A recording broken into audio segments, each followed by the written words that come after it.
বন্ধুরা, বুলেট সরোজিনীতে দেখা গিয়েছে যে রণ সরোজিনীর দেওয়া ডিভোর্স পেপারটা ভালো করে ছিঁড়ে দেয় আর বলে, কি সরোজিনী, আপনি এটাই চেয়েছিলেন তো?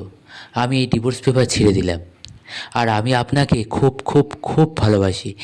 এই বলে নিজের ভালোবাসার কথা স্বীকার করলো রণ। এরপরে রণ বলে, সরোজিনী, আমি আপনার সাথে অনেক অন্যায় করেছি, আমি আপনাকে অনেক আঘাত দিয়েছি, আমি আপনাকে আর অরকে নিয়ে অনেক ভুল বুঝেছি, আমি নিজে মহান হওয়ার চেষ্টা করেছি, আমি স্বীকার করছি তো।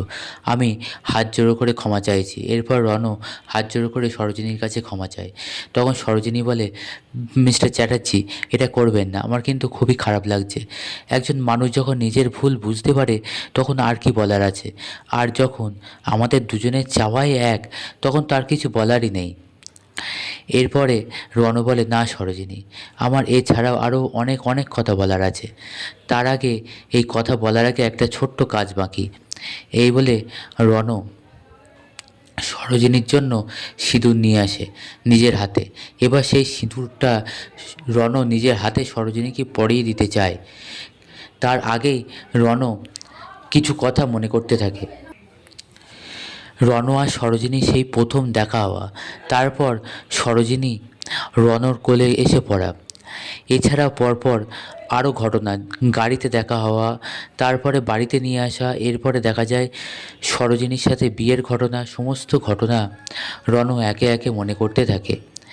এরপরে রণ সরোজিনীর স্মৃতিতে নিজের হাতে সিঁদুর পরিয়ে দেয়। তারপর সরোজিনী আনন্দে কাঁদতে থাকে। এরপরে রণ নিজের হাতে সরোজিনীর দু চোখের জল মুছিয়ে দেয়। আর রণ হাঁটু গেড়ে নিচে বসে পড়ে সরোজিনীর সামনে, বসে বলে, সরোজ, আপনি আমাকে লাইফ পার্টনার হিসেবে মেনে নিচ্ছেন তো? এরপরে সরোজিনী আনন্দে কী বলবে ভেবে পায় না। এরপরে রণ উঠে, আর তখন সরোজিনী কাঁদতে কাঁদতে বলে যে, আমি ভাবতে পারিনি যে এত তাড়াতাড়ি আমার স্বপ্ন সত্যি হবে। আমি চেয়েছিলাম যে আমার মা বাবার অপরাধীরা ধরা পড়ুক, তারা শাস্তি পাক, শাস্তি পেয়েছে। কিন্তু মিস্টার চ্যাটার্জি, আমার হারিয়ে যাওয়া ভাই বোন, তাদেরকে তো আমি এখনও খুঁজে পাইনি। তখন সরোজিনীকে কাছে টেনে নেয় রণ।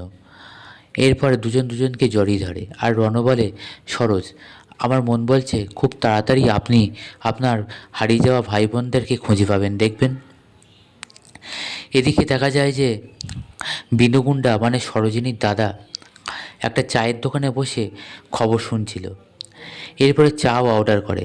হঠাৎ খবরে জানতে পারে যে ময়ূক সেন আর প্রীতিলতার যারা অপরাধী অর্থাৎ রাগিনী ধরা পড়েছে পুলিশের হাতে। তখন সব কিছু ফেলে বিনু সেই খবরটা দেখতে থাকে। বন্ধুরা, এর পরবর্তী পর্বে হয়তো দেখা যাবে যে বিনু জেনে যাবে যে সরোজই হলো তার হারিয়ে যাওয়া বোন। বন্ধুরা, পরবর্তী আপডেট পেতে অবশ্যই আমাদের সঙ্গে থাকুন আর চ্যানেলটিকে সাবস্ক্রাইব করুন।